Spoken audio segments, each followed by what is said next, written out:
Tenth pass जो भी student है और ऑल ओवर इंडिया से सारे अप्लाई कर सकते हैं इसमें इंटेलिजेंस ब्यूरो यानी खुफिया। नमस्कार दोस्तों, स्वागत है आपका कॉन्सेप्ट जनरल पे। मैं हूं प्रिंस पांडे। कैसे आप लोग? आई होप सभी लोग अच्छे होंगे, सभी लोग बेहतर होंगे। एक और नई वैकेंसी जो कि केवल टेंथ पास जो भी स्टूडेंट है और ऑल ओवर इंडिया से सारे अप्लाई कर सकते हैं इसमें इंटेलिजेंस ब्यूरो यानी खुफिया एजेंसी जो विभाग है आपका सिक्योरिटी असिस्टेंट और एमटीएस का वैकेंसी है। यहाँ पे बहुत जबरदस्त वैकेंसी है, बम्पर वैकेंसी भी यहाँ पे कर सकते हैं हम लोग। बहुत ही जबरदस्त टोटल पोस्ट। यहाँ पे हम लोग सारे क्राइटेरिया को देखेंगे, इसका सिलेक्शन प्रोसेस क्या चीज है, इसमें सिलेबस क्या चीज है और बहुत सारे चीज इसमें देखेंगे। वीडियो के अंत तक बने रहेगा। यदि आप मेरे चैनल पे नए हो तो चैनल को सब्सक्राइब भी जरूर कीजिएगा, ठीक है। हम लोग देखते हैं यहाँ पे टोटल पोस्ट जो आपका है वो 1671 पोस्ट है, जिसमें से आपका सिक्योरिटी असिस्टेंट का जो पोस्ट है आपका वो 1521 और एमटीएस के जो है आपका 150 पोस्ट है। वीडियो के अंत तक बने रहेगा। सारे डिटेल्स को मैं बहुत ही बारीकी तरीके से समझाऊंगा, जो कि आपको और कहीं नहीं मिल पाएगा। बहुत अच्छे तरीके से समझाया जाएगा। अप्लाई डेट कब से कब तक है? 5 नवंबर से 25 नवंबर तक अप्लाई डेट है। फी जो है जनरल ओबीसी और ईडब्ल्यूएस कैंडिडेट का वो फी है कितना? 150 रुपया उनका फी है। वो फी 150 रुपया है और फी से फीमेल का जो है वो 100 रुपया फी है। अब देखते हैं इसकी सैलरी जो है, इसका सैलरी जो है वो सैलरी 21,700 से 69,100 और 18,000 से 1,000, यानी कि ये एमटीएस का सैलरी है और ये आपका जो असिस्टेंट का सैलरी है और सिक्योरिटी असिस्टेंट का वो सैलरी है। एज लिमिट की बात करें तो 25 नवंबर से 2022 से 22 तक आपका मिनिमम 18 वर्ष होना चाहिए और मैक्सिमम एमटीएस पद के लिए आपका 25 और सिक्योरिटी असिस्टेंट के लिए 27 होना चाहिए। रिलैक्सेशन जो होता है वो ओबीसी के लिए 3 इयर्स और एससी एसटी के लिए 5 ईयर का रिलैक्सेशन यानी कि छूट दिया जाता है आपको एज में, ठीक है। ओबीसी के लिए कितना? 3 साल का, एससी एसटी के लिए 5 साल का। अब हम बात करते हैं यहाँ पे कि कैटेगरी वाइज कितना वैकेंसी है, आखिर टोटल कितनी वैकेंसी है किस कैटेगरी में, ताकि जो स्टूडेंट होंगे वो फॉर्म करने में थोड़ा फिल करने में थोड़ा सा अच्छा होता है।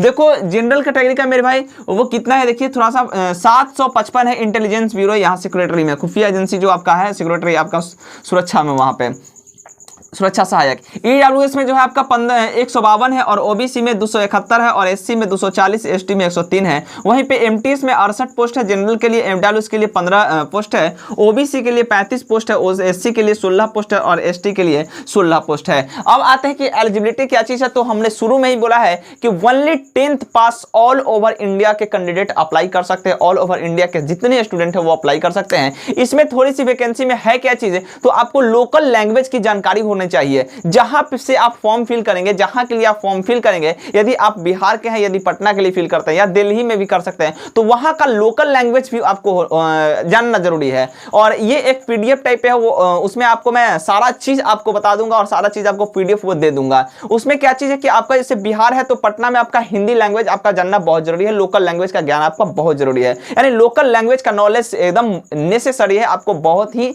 जरूरी है।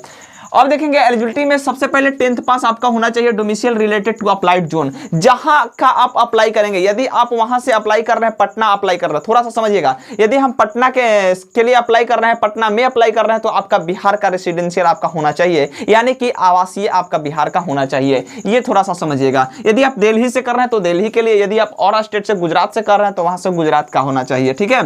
और लोकल लैंग्वेज नॉलेज भी आपका होना चाहिए। 3 चीज एलिजिबिलिटी में है आपका योग्यता, यहाँ 3 चीज आपको देना है। सबसे पहले 10th पास होना चाहिए, domicile related to apply zone, यानी कि जिस जोन से आप फॉर्म को अप्लाई कर रहे हो वहां का ही रेसिडेंशियल आपको देना है, और लोकल लैंग्वेज का आपका नॉलेज अति आवश्यक है, एकदम इंपॉर्टेंट है।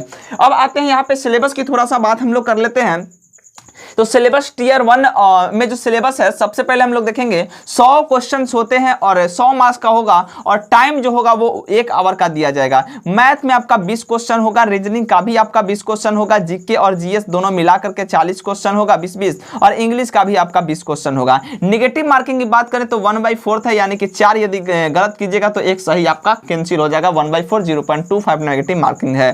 अब यहाँ पे हम लोग थोड़ा सा बात कर लेते हैं यहाँ पे आगे थोड़ा सा कि टीयर 2 का सिलेबस क्या चीज है, यानी कि पहला एग्जाम आपका यहाँ पे टीयर 2 में आपका क्या चीज है कि डिस्क्रिप्टिव 500 वर्ड आपका ट्रांसलेशन करना होगा। क्या करना होगा? ट्रांसलेशन करना होगा, जो कि local language to English language में आपको ट्रांसलेशन करना होगा। जैसे कि आप यदि हिंदी लैंग्वेज में है तो आप हिंदी से इंग्लिश में वहां पे ट्रांसलेशन 500 वर्ड में आपका पूछा जाएगा, जो कि 40 मार्क्स का आपका रहेगा और टाइम आपका 1 आवर का दिया जाएगा। ये थोड़ा सा समझिएगा, बहुत ही इंपॉर्टेंट है ये। आप यदि निकालते हैं टीयर 1 तो आप टीयर 2 में यहां पे जाना आपको। स्पोकन एबिलिटी जो होगा, स्पोकन जो आपका होगा उसके लिए, यानी कि जो आपका स्पोकन थोड़ा सा जैसे कि इंग्लिश का टेस्ट होता है थोड़ा सा, और इंग्लिश में जैसे स्पोकन बोल सकते हैं, ग्रुपिंग टेस्ट टाइप भी हो सकता है या तो ऐसे भी ले सकता है स्पोकन एबिलिटी, वो 10 मार्क्स का आपका होगा, जो कि केवल सिक्योरिटी असिस्टेंट के लिए और एग्जीक्यूटिव के लिए आपका वहां पे है। और टीयर 3 में हम देखेंगे यहाँ पे तो आपका इंटरव्यू और पर्सनालिटी टेस्ट है, जो कि 50 मार्क्स का आपका होगा।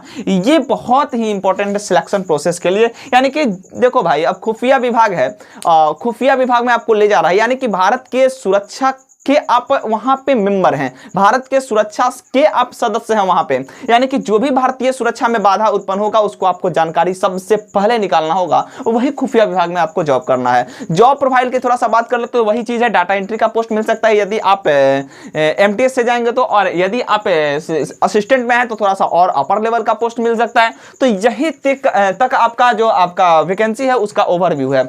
और भी जितना भी होगा इसके लिए, यदि जिस दिन से फॉर्म अप्लाई होगा, कैसे अप्लाई करना है, सारा चीज मैं आपको सबसे पहले अपडेट करूंगा। यदि आप मेरे चैनल पे नए हैं तो चैनल को सब्सक्राइब जरूर कर लीजिएगा, ताकि जब भी मैं वीडियो डालूं तो आप तक एक नोटिफिकेशन पहुंचता रहे, और एक न्यू अपडेट के लिए आप मेरे चैनल को सब्सक्राइब जरूर कर सकते हैं। थैंक यू मेरे भाई, जय हिंद मेरे दोस्त।